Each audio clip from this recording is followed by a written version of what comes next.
The ballroom was silent, except for the rustling of expensive silk and the nervous clearing of throats.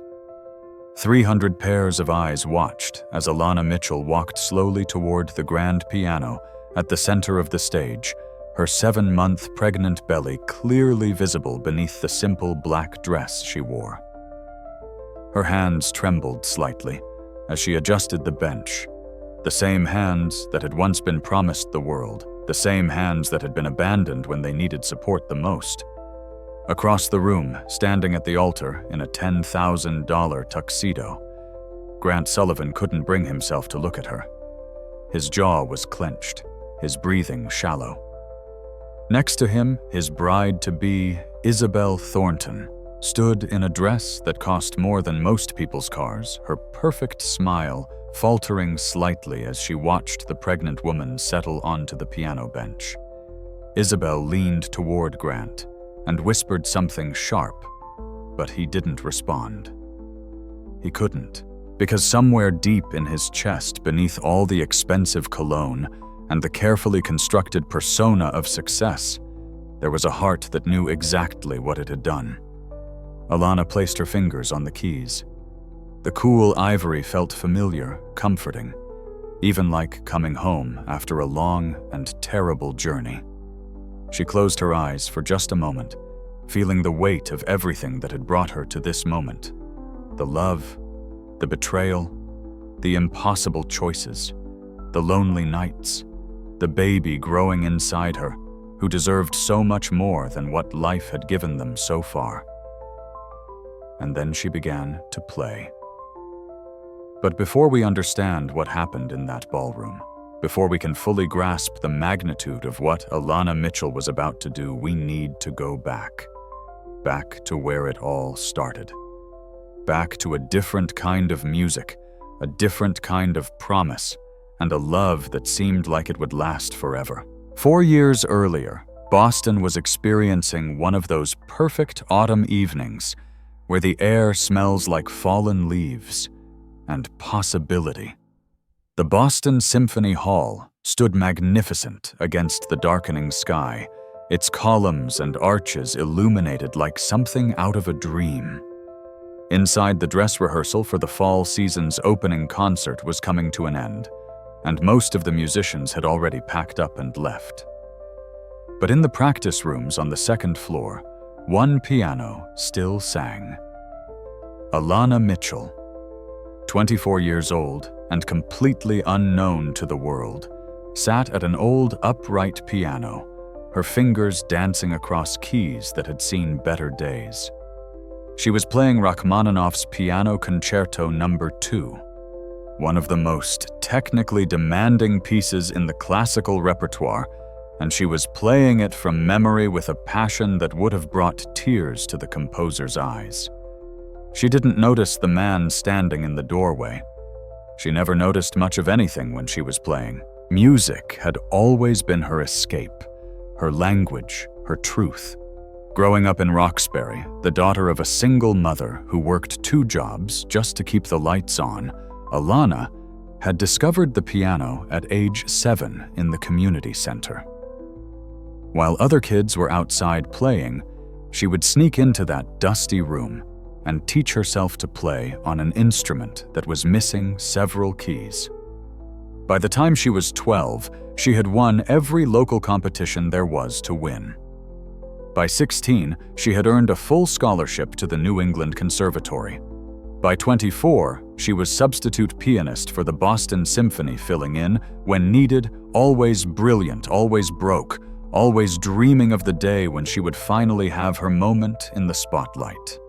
Grant Sullivan watched her play, and something in his chest tightened in a way he had never experienced before.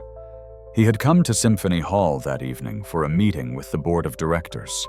His tech company, Sullivan Innovations, had been approached about becoming a major sponsor, and Grant had been courting the symphony's leadership for weeks. But the meeting had ended early, and he had heard the piano music echoing through the empty hallways, and he had followed it like a moth to flame.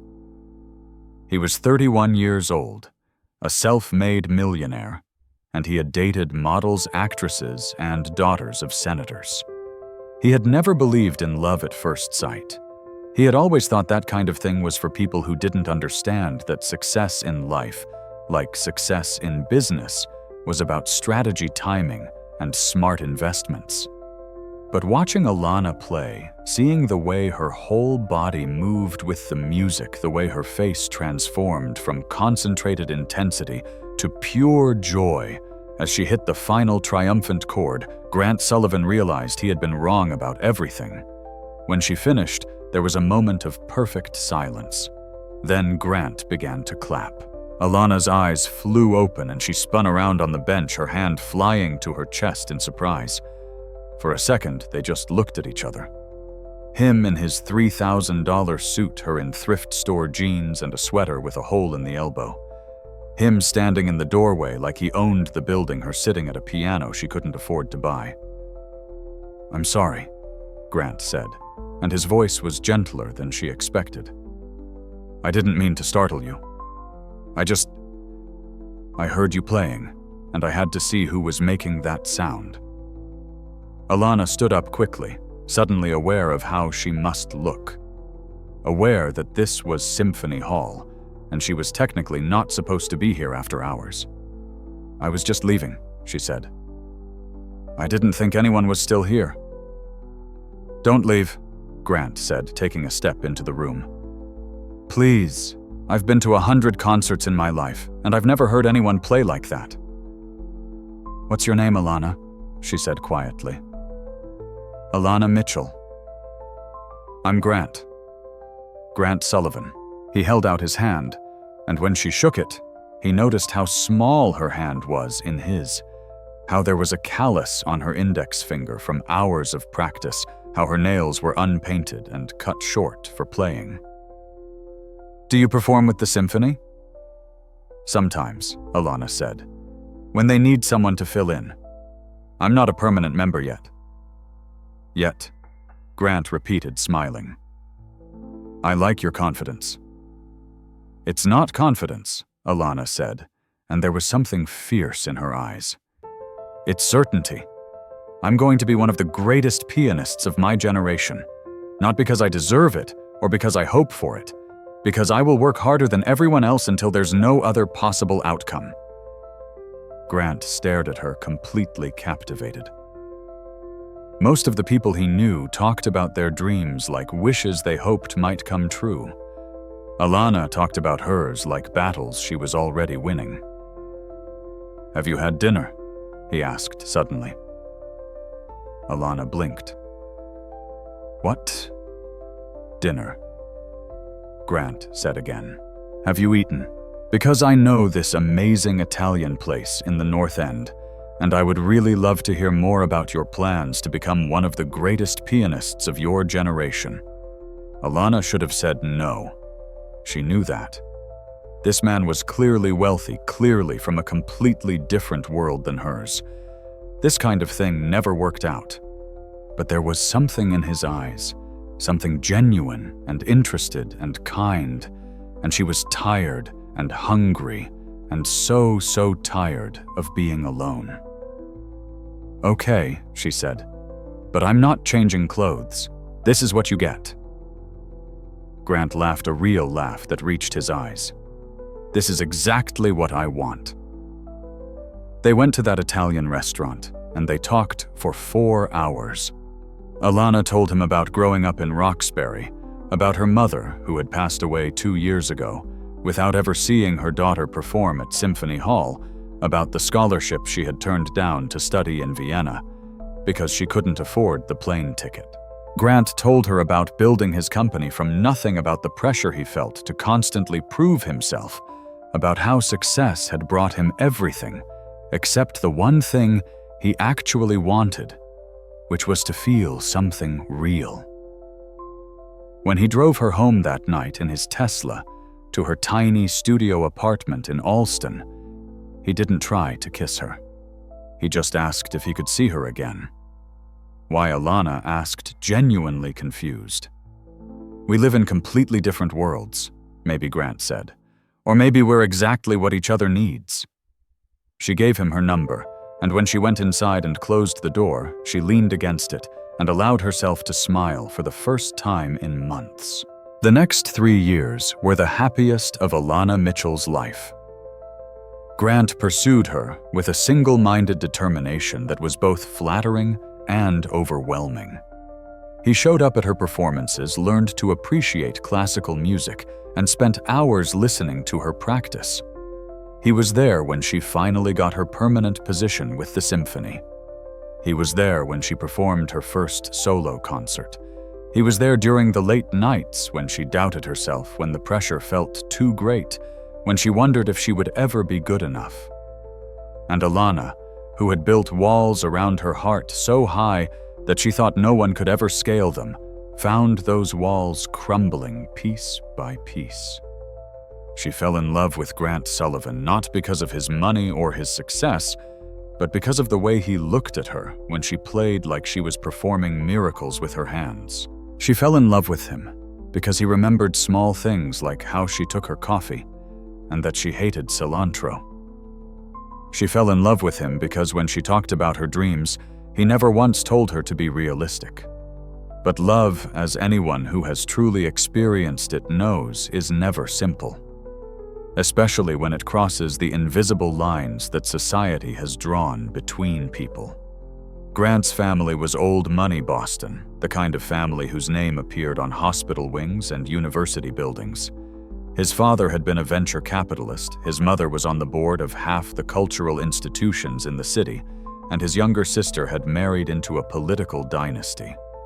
They were the kind of people who summered in Martha's Vineyard and wintered in Palm Beach, who attended charity galas where tickets cost $5,000 a plate, who measured success not in dollars, but in legacy.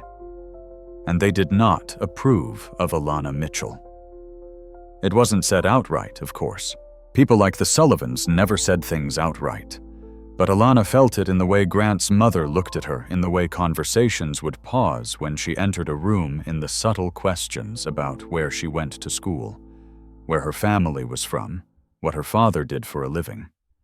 She felt it in the way Grant's sister would introduce her to people as Grant's friend, even after 2 years of them dating. She felt it in the comments that seemed innocent on the surface, but cut deep underneath. "Oh, you're so talented, it must be wonderful to have such a creative outlet. I'm sure playing piano is very fulfilling even if it doesn't pay well. You must be so relieved that Grant is so successful." Grant would always apologize afterward, would say that his family just needed time, that they would come around. And Alana tried to believe him. She tried to focus on their life together, on the small apartment they shared in Cambridge, on the way he would wake up early just to make her breakfast before her morning practice sessions, on the way he would hold her at night and whisper that she was the best thing that had ever happened to him. But the pressure was always there, always growing. Grant's company was expanding rapidly, and with that expansion came new investors, new partners, new opportunities. And with those opportunities came new expectations. Isabel Thornton entered their lives the way a storm enters slowly, at first, then all at once. She was the daughter of Robert Thornton, a venture capitalist with connections to half the Fortune 500. Her family's firm was considering a major investment in Sullivan Innovations, an investment that could take Grant's company from successful to legendary. And Isabel, beautiful and polished and educated at all the right schools, made it very clear from the first meeting that she was interested in more than just a business relationship. At first, Grant laughed it off. He would tell Alana about the meetings, about how Isabel would find reasons to touch his arm or laugh too loudly at his jokes. He would roll his eyes and say it was just part of the game, part of managing investor relationships. And Alana, because she loved him, because she trusted him, tried not to worry. But then the meetings became more frequent. The business dinners ran later. Grant started traveling more, and Isabel was often at the same conferences, the same networking events, the same charity functions. And slowly, almost imperceptibly, Grant started to change. He became distant, distracted. He would check his phone during dinner. He would cancel plans at the last minute because something had come up with the company. He stopped coming to Alana's performances. When she tried to talk to him about it, he would get defensive, say that she didn't understand the pressure he was under, that he was doing all of this for their future. What future, Alana asked one night after he had missed another important performance. "You're never here, Grant. We don't talk anymore. I feel like I'm losing you." "You're not losing me," Grant said, but he didn't look at her when he said it. "I just need to focus right now. This deal with Thornton Capital, it's going to change everything. Once it goes through, things will go back to normal." But things didn't go back to normal. They got worse. Grant's mother started calling more often, having long conversations with him behind closed doors. His sister would take him to lunch and return him home looking troubled. And always there was talk of Isabel. How perfect she would be for the company. How the Thornton family could open doors. How important it was to think about the future, about legacy, about what kind of life Grant wanted to build. Alana tried to hold on. She tried to be understanding, to be patient, to be everything Grant needed her to be. But she could feel him slipping away, and there was nothing she could do to stop it. The end, when it came, was sudden and brutal. It was a Tuesday evening in March. Alana had just gotten home from rehearsal when Grant walked into their apartment with a look on his face that she had never seen before. Not anger, not sadness, but something worse. Resolution. "We need to talk," he said, and those 4 words shattered her world. "Okay," Alana said slowly, setting down her bag. "What's going on?" Grant didn't sit down. He stood in the middle of their living room, his hands in his pockets, and he looked everywhere except at her. "I think we should take a break," he said. "A break?" Alana repeated. "What does that mean?" "It means I need some space," Grant said. "Things have been complicated lately, and I need time to figure some things out." Complicated, how Alana asked, and her voice was rising now. "What exactly needs to be figured out, Grant?" "We've been together for 3 years. You told me you loved me. You told me we were building a life together." "I do love you," Grant said, and for the first time he looked at her. "But love isn't enough. My family, the company, there are expectations, responsibilities. It's not as simple as I thought it would be." "Not as simple," Alana repeated slowly. "Are you serious right now? What does that even mean?" "It means that maybe we want different things," Grant said, and his voice was getting defensive now. "You want to focus on your music, and that's great, but I have a company to run. I have investors to manage. I can't just ignore the realities of my situation." "Your situation," Alana felt tears burning in her eyes, but she refused to let them fall. "Is this about Isabel? Is that what this is really about?" Grant's silence was answer enough. "Oh my God," Alana said, and now she was angry, furious in a way she had never been before. "You're leaving me for her. After everything we've been through, after everything I've sacrificed for you, you're leaving me for some rich girl who can help your career." "It's not like that," Grant said, but his voice lacked conviction. "Then what is it like?" Alana demanded. "Explain it to me, Grant, because from where I'm standing it looks like you're throwing away 3 years because your family doesn't think I'm good enough for you. Because I don't have the right last name or the right connections or the right skin color." "Don't make this about race," Grant said sharply. "Then tell me what it is about," Alana shouted. "Because I have given you everything. I turned down opportunities for you. I rearranged my entire life to fit into yours, and now you're just done. You want a break? What does that even mean?" "It means I need space to think," Grant said again, and there was a coldness in his voice now that Alana had never heard before. "I think it would be best if you stayed somewhere else for a while. Maybe with a friend or something, just until I figure things out." Alana stared at him, unable to believe what she was hearing. "You want me to leave? This is my home too, Grant. I live here. The lease is in my name," Grant said quietly. "I pay the rent." And there it was. The ugly truth that had always been there, hiding beneath all the love and the promises. He had the power, he had the money. And she was just the girl who had been allowed to visit his world for a while. "Fine," Alana said, and her voice was shaking now. "I'll leave. I'll pack my things and I'll go. But you need to know something, Grant Sullivan. You need to know that you are making the biggest mistake of your life. Not because you're losing me, but because you're becoming exactly the kind of person you always said you never wanted to be." She didn't wait for his response. She went into their bedroom and started throwing clothes into a suitcase, her hands trembling with rage and heartbreak, and a kind of pain she didn't have words for. Grant stood in the doorway watching her, and for a moment she thought he might say something, might take it all back, might remember who they used to be to each other. But he didn't. He just stood there silent and still. And when Alana finally zipped up her suitcase and walked past him toward the door, he didn't try to stop her. "Goodbye, Grant." She set her hand on the doorknob. "Alana, wait," Grant said, and there was something in his voice that made her pause.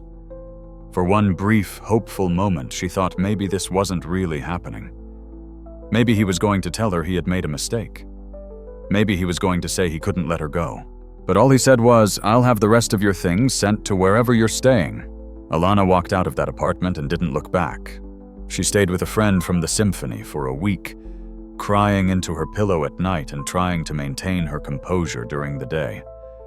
She threw herself into her music practicing until her fingers bled, performing with a kind of desperate intensity that her colleagues noticed but didn't comment on. And then 2 weeks after Grant had ended their relationship, Alana Mitchell took a pregnancy test in the bathroom of her friend's apartment and watched as 2 pink lines appeared and the entire world shifted beneath her feet once more. She was pregnant. 7 weeks pregnant, according to the doctor she saw the next day.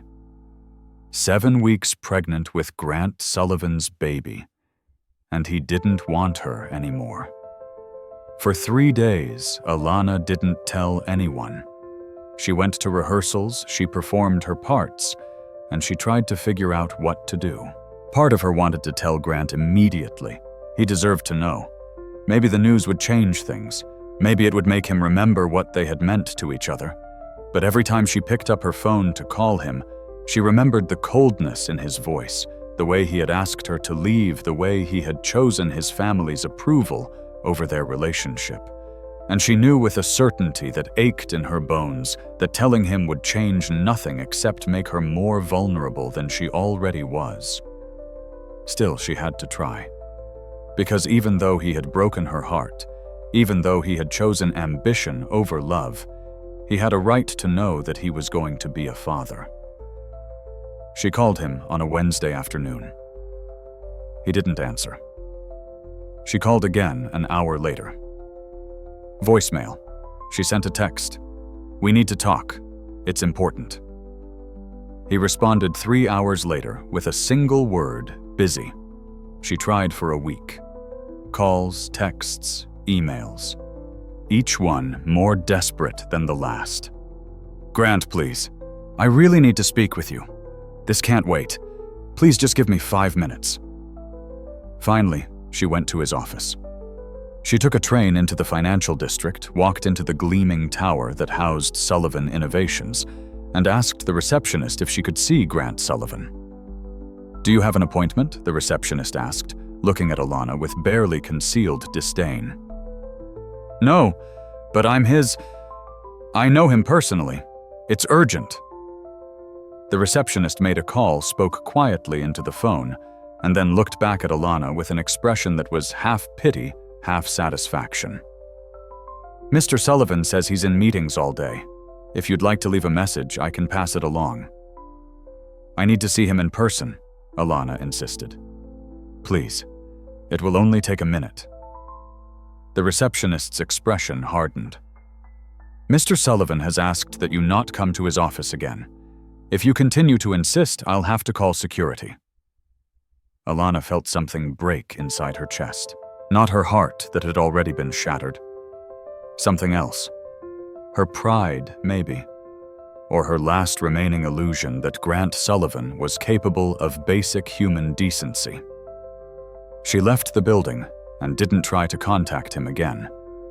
Instead, she made an appointment with a lawyer, a kind older woman who handled family law cases pro bono for women who couldn't afford representation.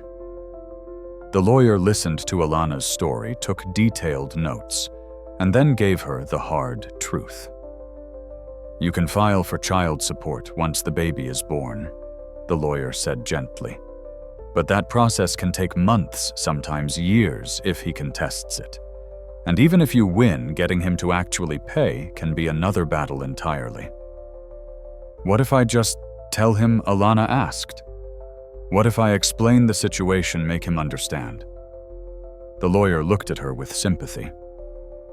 "Honey, men like Grant Sullivan don't become successful by being easy to reach. If he wanted to talk to you, he would. The fact that he's avoiding you says everything you need to know." Alana's pregnancy became undeniable. By 12 weeks, she was showing. By 16 weeks, she had to tell the symphony, and they, as kindly as possible, informed her that they couldn't guarantee her position would be waiting when she returned. Classical music was a competitive field. There were 100 talented pianists waiting for any opportunity. They wished her the best, of course. They hoped everything would work out. But they needed someone reliable, and a pregnant woman wasn't reliable.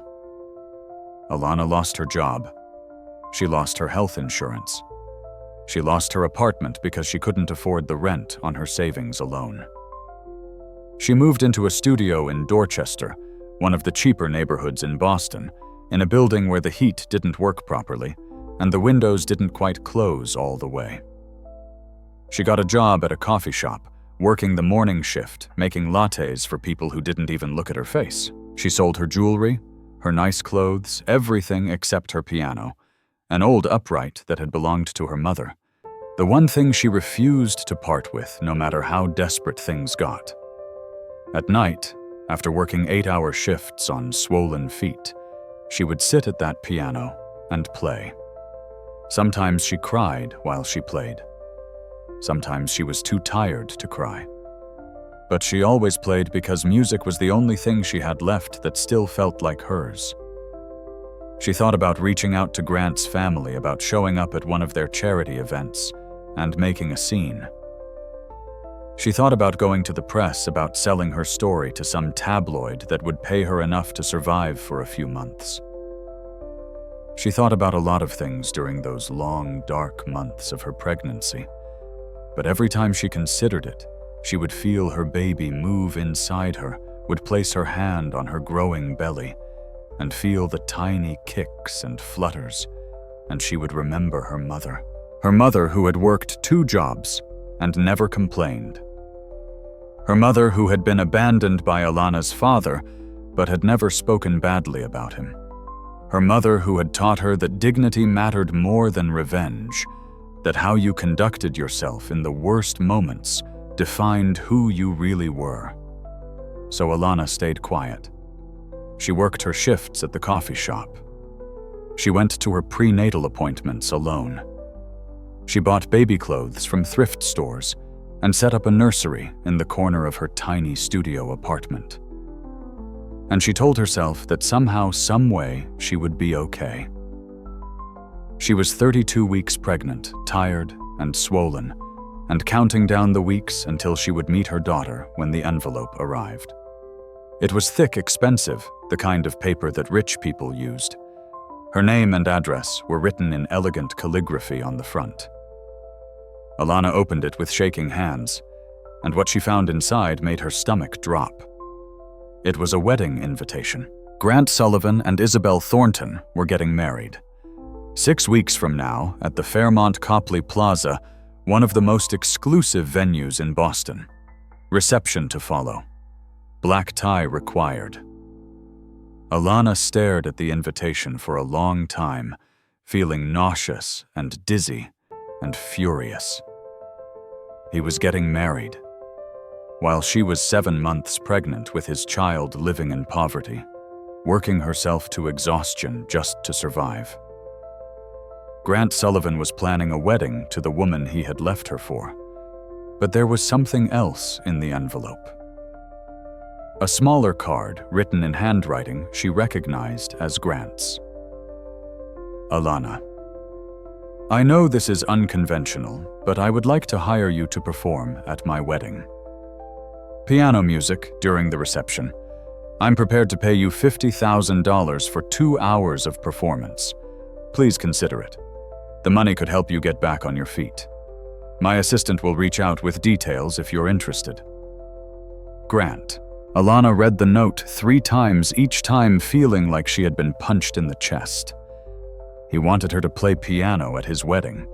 He wanted to pay her $50,000, more money than she had seen in her entire life, to be entertainment at the ceremony where he married someone else, while pregnant with his baby.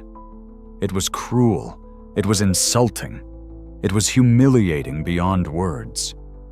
And it was also $50,000. Enough to pay her rent for a year. Enough to buy everything her baby would need. Enough to maybe possibly start rebuilding some kind of life.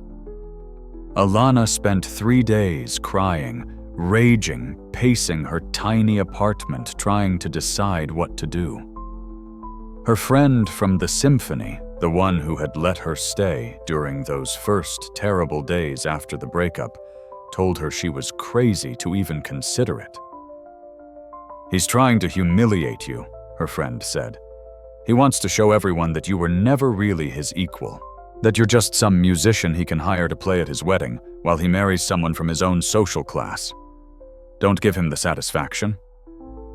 But another part of Alana, the part that had fought her way out of poverty once before the part that had never given up on anything in her entire life, saw something else. She saw an opportunity. Not for money, though, the money mattered.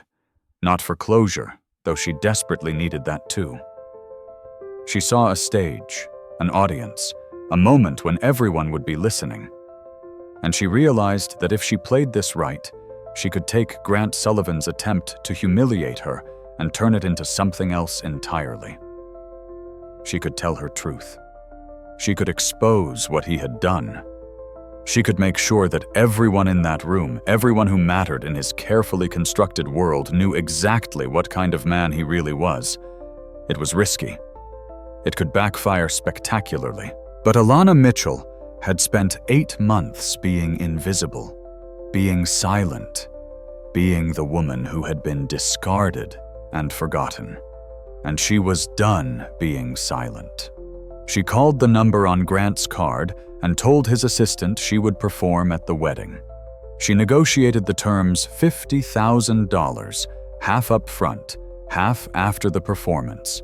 She specified the piano she wanted them to rent, the positioning of the bench, the timing of her performance. And then she began to plan. Not just what she would play, but what she would say, how she would say it, how she would make sure that this moment, this final interaction with the man who had destroyed her life, would be on her terms. She would give Grant Sullivan his wedding performance. She would play piano for him one last time, but she would also make sure that this was a wedding no one would ever forget. The Fairmont Copley Plaza was everything Alana had expected, and worse. The ballroom was decorated in white and gold, with thousands of roses that probably cost more than her entire year's rent. Crystal chandeliers hung from the ceiling, and every table was set with china and silverware that looked like it belonged in a museum. The guest list was a who's who of Boston society, politicians, business leaders, old money families whose ancestors had arrived on the Mayflower. And in the middle of it all, 7 months pregnant and wearing a simple black dress she had bought at a discount store, stood Alana Mitchell. She had arrived early as requested, and had been directed to the stage by a wedding planner who looked at her pregnant belly with barely concealed disapproval. The piano was beautiful, a concert grand Steinway, and for just a moment, Alana let herself appreciate it.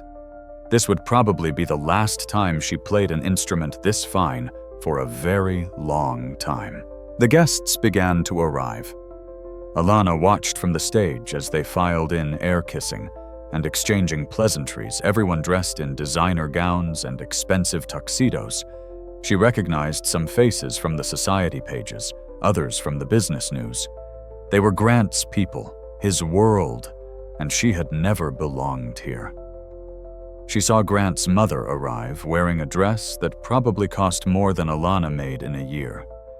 She saw his sister, pregnant herself, laughing with a group of women who all looked like they had stepped out of a country club catalog.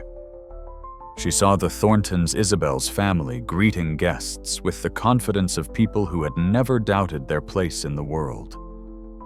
And then she saw Grant. He walked into the ballroom with his groomsmen, all of them laughing at some joke she couldn't hear. He looked good, she had to admit that. The tuxedo fit him perfectly, his hair was styled just right, and he had that easy confidence that successful people always seemed to carry. He looked like a man who had everything he wanted. For just a moment, their eyes met across the room. Alana saw recognition flash across his face, saw his smile falter slightly. She stared at him, her hand unconsciously moving to her pregnant belly, and she saw him look away quickly, his jaw tightening.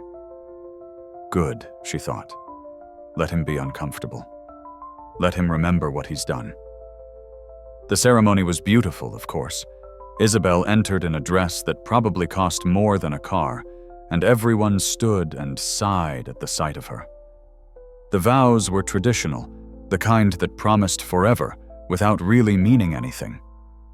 Grant said "I do" without hesitation, and when he kissed his new wife, everyone applauded. Alana watched it all from the stage, her hands folded over her pregnant belly, and she felt nothing. Not jealousy, not anger, not even sadness, just a strange, cold clarity about what she was about to do. After the ceremony, the guests moved into the reception space, and that's when the wedding planner approached Alana with a tight smile. "You're on in 5 minutes," she said. "Remember, background music only. Nothing too loud or attention-grabbing. We want the guests to be able to converse." "Of course," Alana said softly. "I understand perfectly." The wedding planner hurried away to manage some other detail, and Alana was alone with the piano. She placed her hands on the keys, feeling their coolness, their familiarity. She had practiced what she was going to do 100 times in her tiny apartment, had rehearsed every word, every note, every moment.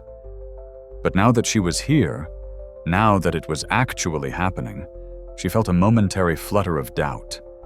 She could still just play background music. She could take the money and walk away. She could let Grant have his perfect wedding with his perfect wife and his perfect lie about who he really was.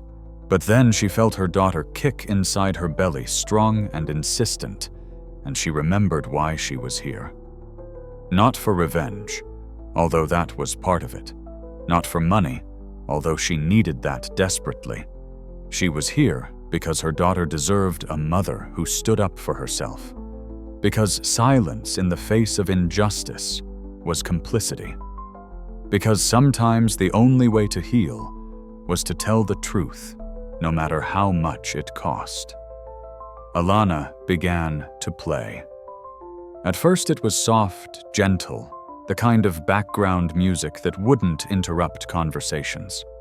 Guests were settling into their seats, servers were bringing out champagne, and Isabel and Grant were making their way to the head table, smiling and waving at well-wishers. But then, gradually, Alana let the music grow.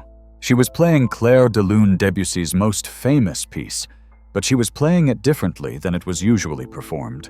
She was putting her whole soul into it, every ounce of pain and loss and anger and love.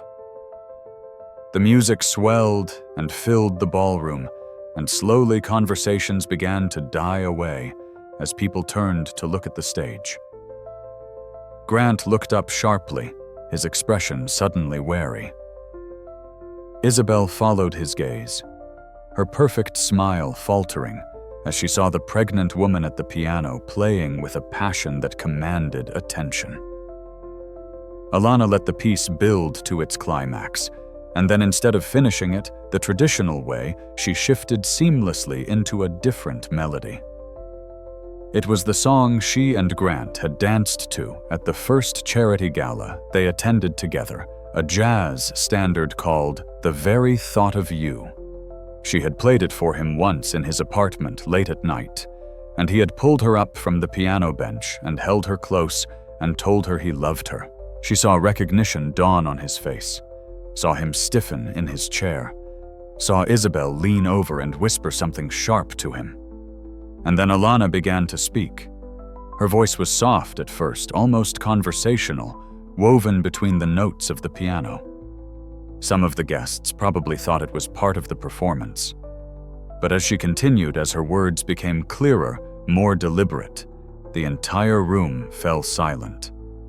"There's a truth about love," Alana said, her fingers never stopping their movement across the keys, "that we don't like to talk about at weddings. We like to pretend that love is always enough, that if two people want to be together, nothing can keep them apart. But that's a fairy tale, isn't it? The real world doesn't work that way." She looked directly at Grant as she played, her voice growing stronger. "Sometimes love isn't enough because one person decides that their family's approval matters more. Sometimes love isn't enough because money and status and the right last name are more important than the promises you made. Sometimes love isn't enough because the person you thought you knew turns out to be someone completely different." Guests were whispering now, looking confused and intrigued. Grant had gone pale. His mother was half standing, looking outraged. Isabel's father was signaling to someone, probably security, but Alana kept playing, kept talking, because she was almost done and she needed to finish this. "I was in love." Once, Alana continued, and now her voice carried clearly through the silent ballroom. "Really, truly in love with someone I thought was a good man. We built a life together. We made plans. We promised each other forever. And then one day, he decided that forever was too long, and he asked me to leave. He asked me to leave, and I did because I loved him enough to let him go, if that's what he wanted." She modulated the music, now shifting into something darker, more melancholic. "But here's what he didn't know when he asked me to leave. Here's what he refused to find out because he was too much of a coward to answer my calls or meet with me. I was pregnant.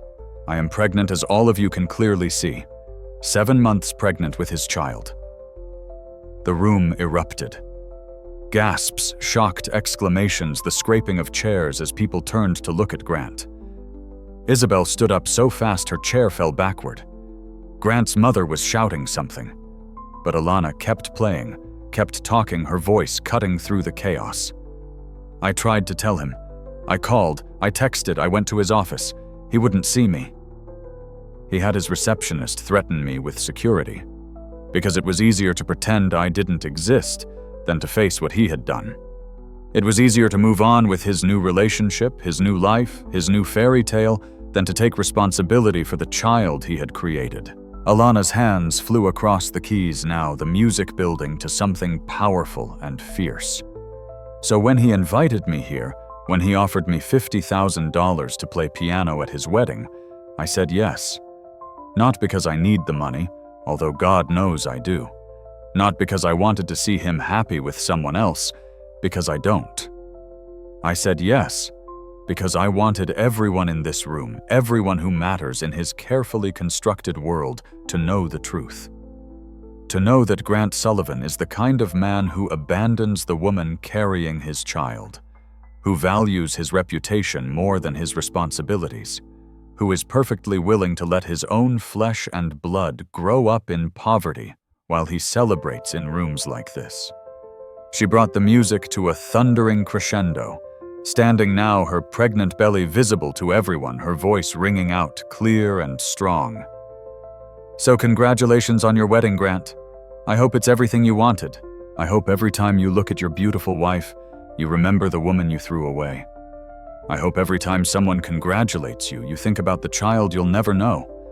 I hope you build a wonderful life together, the kind of life that looks perfect from the outside. Because that's all that matters to you, isn't it? How things look."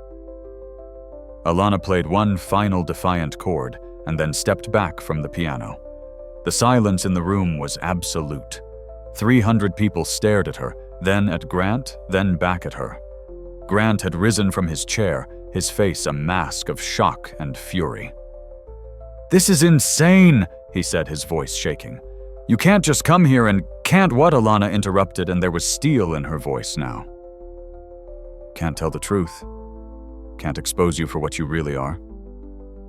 You invited me here, Grant. You wanted me to play at your wedding. Well, I played, and now everyone knows." Isabel was crying now, mascara running down her face, looking between Grant and Alana with an expression of complete betrayal. "You told me it was over," she said to Grant, her voice breaking. "You said she was just some girl you dated. You never said I didn't know," Grant shouted, and now he was angry, defensive. "She never told me she was pregnant. I tried," Alana shouted back, and now she was crying too, months of pain and fear and loneliness pouring out. "I called you 37 times, Grant. 37. I sent you 23 texts. I came to your office. You had security escort me out. Don't you dare stand there and pretend you didn't know. You knew I was trying to reach you. You just didn't care enough to find out why." Grant's mother stood up, her face twisted with rage. "This is unacceptable security. Someone remove this woman immediately." "No," said a voice from the back of the room, and everyone turned. It was Grant's sister, her hand on her own pregnant belly, staring at her brother with horror. "Mom, stop. Just stop. Can't you see? He did this. He actually did this." "Sarah, stay out of this," Grant's mother snapped. "No," Sarah said again, walking forward. She stopped in front of Alana, looking at her pregnant belly, then at her face. "How far along are you?" 7 months, Alana said quietly. Sarah did the math in her head, her expression darkening. She turned to her brother. "You got her pregnant while you were still together, and then you left her. You left her while she was pregnant with your child." "It's not that simple," Grant started to say. "Yes, it is," Sarah said, and her voice was cold. "It's exactly that simple. You got someone pregnant and you abandoned them. There's no complexity here, Grant. No gray area. You're just a coward who was too worried about what Mom and Dad would think to do the right thing." Grant's father, who had been silent until now, stood up slowly. He looked at Alana, then at his son, and when he spoke, his voice was heavy with disappointment. "Is this true? Is this your child?" Grant opened his mouth, closed. It opened it again. I didn't know for sure. She could be lying. She could be trying to trap me." "Oh my God," Isabel said, backing away from him. "Oh my God, you knew. You might not have known the details, but you knew she was trying to reach you. You knew something was wrong, and you just ignored it." "Isabel, please," Grant said, reaching for her. "Let me explain. Explain." What Isabel's voice was shrill now, hysterical. "Explain how you're exactly the kind of man my mother warned me about. Explain how I just married someone who could do something like this." "There's nothing to explain, Grant. Nothing that could possibly make this okay." She pulled off her wedding ring and threw it at him. It bounced off his chest and skittered across the floor, and Isabel ran from the ballroom, her bridesmaid scrambling to follow her. The room erupted into chaos. Guests were talking loudly, some defending Grant, others condemning him. Grant's mother was trying to spin the situation, telling anyone who would listen that this was clearly some kind of scheme, that they didn't know this woman was telling the truth. Grant's father was staring at his son with an expression of complete disgust. And in the middle of it all, Alana stood on the stage, shaking, exhausted, but finally free. She had told her truth. She had exposed the lie. And whatever happened next, at least she had done that. A young woman approached the stage, holding up her phone. I recorded everything she said to Alana. The whole performance, everything you said. Is it okay if I post this? I think people need to hear it. Alana looked at the phone, then at the young woman's earnest face. She thought about all the other women out there who had been abandoned, who had been silenced, who had been told that their pain didn't matter as much as a man's reputation. Yes, Alana said. Post it. Let everyone hear it. The young woman nodded and immediately began uploading the video. Within minutes, other phones came out. Other people started recording, started posting. The story was spreading, growing, taking on a life of its own. Alana walked off the stage, her head held high despite the tears streaming down her face. Grant tried to approach her, but his sister blocked him. Don't, Sarah said. Haven't you done enough? Alana walked out of the Fairmont Copley Plaza and into the cold Boston evening. She had no idea what would happen next. She had no idea if she had made things better or worse for herself. But as she stood on the sidewalk, feeling her daughter move inside her, she knew she had done the right thing. She had told her truth, and sometimes that was the only victory that mattered. The video went viral within hours. By the next morning, it had been viewed millions of times. News outlets picked up the story. Social media exploded with opinions, debates, think pieces, justice. For Alana trended on Twitter. People shared their own stories of being abandoned, of being ignored, of being treated as disposable. Alana's phone, which she had barely been able to afford to keep active, rang constantly. Reporters wanted interviews. Talk shows wanted appearances. Lawyers called offering to take her case pro bono to sue Grant for child support and emotional damages. But more than that, the music world called. Symphony orchestras, concert halls, music festivals, they all reached out. They wanted her to perform. They wanted to hear her play. Because the woman who had played piano with such passion while telling her painful truth had reminded the world why music mattered. She had shown them that art could be more than entertainment. It could be testimony. It could be justice. 3 days after the wedding, Alana received a contract offer from the Boston Symphony Orchestra. Not as a substitute this time, but as a permanent principal pianist, with a salary that would actually support her and her child, with benefits and security and all the things she had dreamed of, but never thought she would have. She signed it with shaking hands, tears streaming down her face. Grant's life, meanwhile, collapsed. Isabel's father pulled his investment from Sullivan Innovations.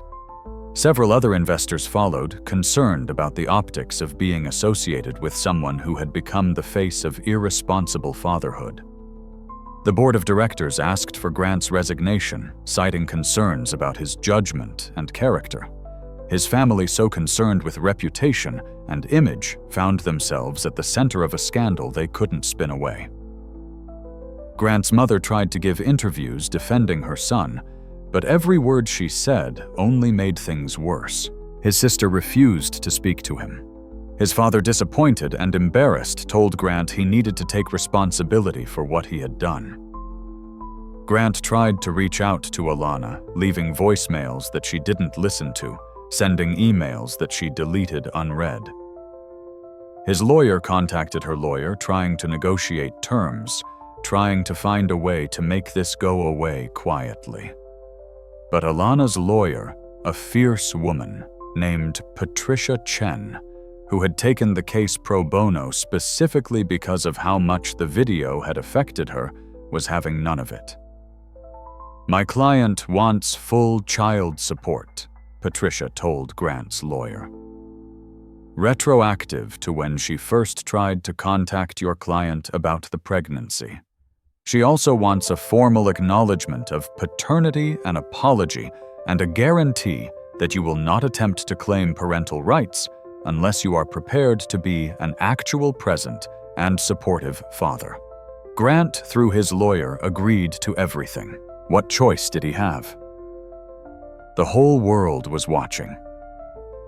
Every move he made was scrutinized, analyzed, judged. He paid the back support. He signed the acknowledgement. He issued a public apology that everyone agreed seemed hollow and self-serving. But he didn't try to see Alana again, and she didn't want him to. 2 months later, at 39 weeks pregnant, Alana went into labor. She had a birth plan, a hospital bag, and a friend from the symphony ready to drive her to the hospital. But what she didn't have was family, because her mother was gone, and her father had never been in the picture. She labored for 14 hours, exhausted and scared, and alone in ways that had nothing to do with the number of people in the room. The nurses were kind, the doctor was encouraging, but in the moments between contractions when pain gave way to fear, Alana felt the weight of what she was about to do. She was going to be a mother, alone, without a partner to share the joy and the terror and the endless responsibility. And then her daughter was born, and none of that mattered anymore.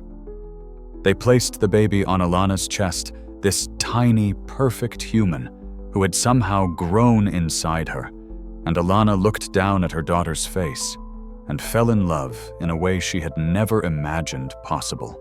This wasn't romantic love or friendship love. This was something bigger, fiercer, more fundamental. This was the love that would define the rest of her life. "What's her name?" the nurse asked gently. Alana had thought about this for months, had considered dozens of options. But looking at her daughter, now feeling the weight of her in her arms, there was only one name that felt right. "Hope," Alana whispered. "Her name is Hope." "That's beautiful," the nurse said. "It's a promise," Alana said, and her voice was thick with tears. "That's what she is. A promise that things can get better, that we can survive the worst and still find joy, that we don't need anyone else's approval or permission to be happy." She held Hope close, this tiny person who was hers, and only hers, and she made a silent promise. She would give her daughter everything she had never had: stability, security, unconditional love. She would make sure Hope grew up knowing she was wanted, knowing she was valued, knowing she never had to shrink herself to fit into someone else's expectations.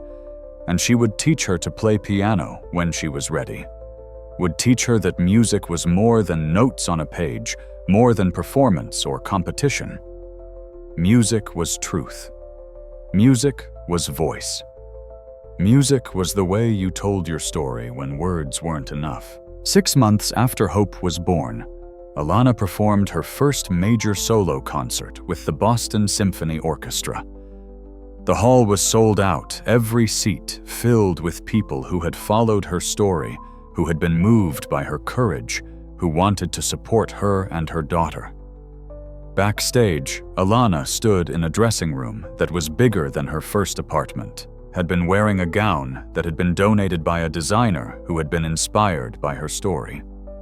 Hope was with a babysitter, safe and loved and cared for. And Alana was about to walk onto one of the most prestigious stages in classical music to perform a program she had chosen herself. She thought about all the times she had dreamed of this moment.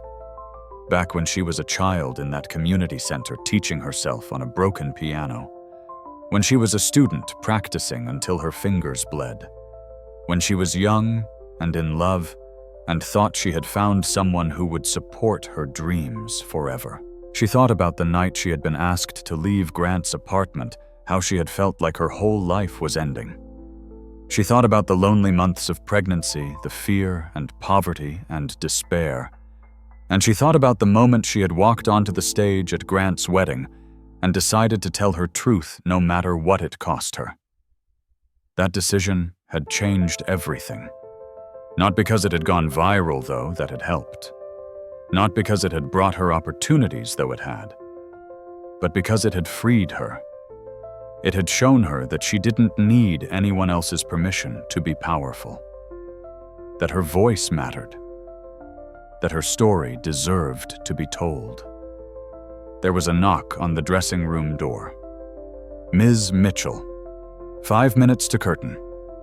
"Thank you," Alana said. She took one last look at herself in the mirror. She looked different than she had a year ago. Older, yes, but also stronger. More certain. More herself. She walked through those backstage corridors to the wings where she could hear the orchestra tuning, where she could feel the energy of 3,000 people waiting in the darkness beyond the curtain. The conductor caught her eye and smiled, giving her an encouraging nod. And then she walked onto the stage. The applause was thunderous, overwhelming. It went on, a standing ovation before she had played a single note. Alana stood at the piano looking out at all those faces, all those people who had come to hear her play, and she felt tears prick her eyes. But she didn't cry. She smiled. She sat down at the piano, placed her hands on the keys, and she began to play. The music that poured from her fingers was everything she had lived through in the past year. The pain and the joy, the fear and the triumph, the darkness and the light. She played for her mother who had taught her to never give up. She played for Hope, sleeping peacefully somewhere in this building, unaware that her mother was creating magic on a stage. She played for every woman who had ever been abandoned, betrayed, told she didn't matter. And she played for herself, for the girl she used to be, who had loved someone who didn't deserve it, for the woman she had become, who had survived something that should have broken her, for the mother she was now, who would make sure her daughter grew up knowing she was worth more than any man's approval. When the last note faded, there was a moment of perfect silence. Then the applause erupted again, louder than before, and this time Alana let the tears fall. She stood and bowed, and the audience rose with her, and she knew that this was only the beginning. Her story wasn't over. It was just beginning. And this time, she was writing it herself. Grant Sullivan read about Alana's concert in the business section of the Boston Globe, in an article about how the arts sector was seeing renewed interest thanks to viral social media moments. There was a photo of Alana taking her bow, radiant and successful, and clearly thriving without him. He sat in his apartment, smaller now, less prestigious, in a different neighborhood, and he stared at that photo for a long time. He had lost almost everything. His company, his reputation, his marriage before it even began. His family barely spoke to him. His friends had drifted away. He was rebuilding slowly, trying to figure out who he was outside of the success and the money and the carefully constructed image. He had been sending child support payments every month exactly as the lawyers had specified. He had never met Hope, had never asked to meet her. Because what would he even say? How could he explain to a child that he had tried to make her disappear before she was even born? Sometimes he thought about reaching out to Alana, about trying to apologize in a way that actually meant something. But every time he picked up the phone, he remembered the look on her face that night at the wedding. The strength, the dignity, the way she had refused to be ashamed of what he had tried to make her ashamed of. He had destroyed the best thing that ever happened to him, and no apology would ever be enough to fix that. So Grant Sullivan did the only thing he could do. He stayed away. He paid his child support, and he tried to become someone who might someday be worthy of forgiveness, even if he knew he would never receive it. 3 years later, Alana Mitchell was internationally recognized as one of the premier classical pianists of her generation. She had released 2 albums, both critically acclaimed. She performed at Carnegie Hall, at the Sydney Opera House, at the Royal Albert Hall in London. She gave masterclasses to young musicians and talked openly about her journey, about being a single mother in a demanding profession, about finding strength in the darkest moments. Hope was 3 years old, bright and curious, and loved beyond measure. She had her mother's expressive eyes and her own fierce personality. Sometimes she would sit next to Alana at the piano and bang on the keys with chubby toddler hands, and Alana would laugh and call it Hope's first composition. They lived in a beautiful apartment in Cambridge now, with big windows and a dedicated music room where Alana's grand piano stood. The walls were covered with photos, Hope's first smile, first steps, first birthday, Alana and Hope at the park, Hope at Alana and Hope at the symphony. A life built from nothing, a life that was theirs alone. One evening after putting Hope to bed, Alana sat at her piano and played the piece she had performed at Grant's wedding. She played it differently now, without anger, without pain. She played it as memory, as history, as something that had happened to someone she used to be. Because that's what Grant Sullivan was now. A memory. A chapter in her story that had ended a lesson learned, a path she had walked, that had led her here. She didn't hate him anymore. She didn't love him either. He was simply the father of her child, a man who sent support checks on time and had never asked to be part of Hope's life. And honestly, Alana was grateful for that, because Hope's life was full of people who loved her, who showed up for her, who would never make her feel like she wasn't enough. As Alana played, she thought about that young woman who had walked onto a stage 7 months pregnant, terrified and determined, ready to tell a truth that needed to be told. She thought about how much courage that had taken, how scared she had been, how uncertain of what would come next. And she thought about what she would tell that younger version of herself if she could.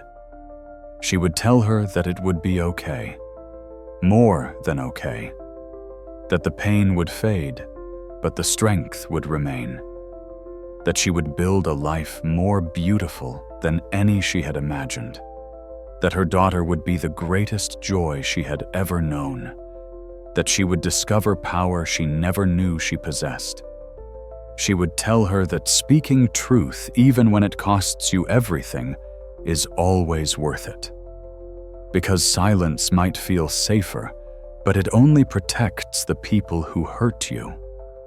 Your voice, your story, your truth, those are the things that set you free. The piano sang beneath her fingers, and somewhere in the next room, Hope slept peacefully, dreaming whatever dreams 3-year-olds dream. And Alana Mitchell, survivor, mother artist, sat in her home and played music that was hers alone, and she knew with absolute certainty that she had won. Not because Grant had lost, not because justice had been served in some cosmic sense, but because she had refused to be erased. She had refused to be silent. She had claimed her dignity and her voice and her power, and she had built a life worth living. And in the end, that was the only victory that mattered.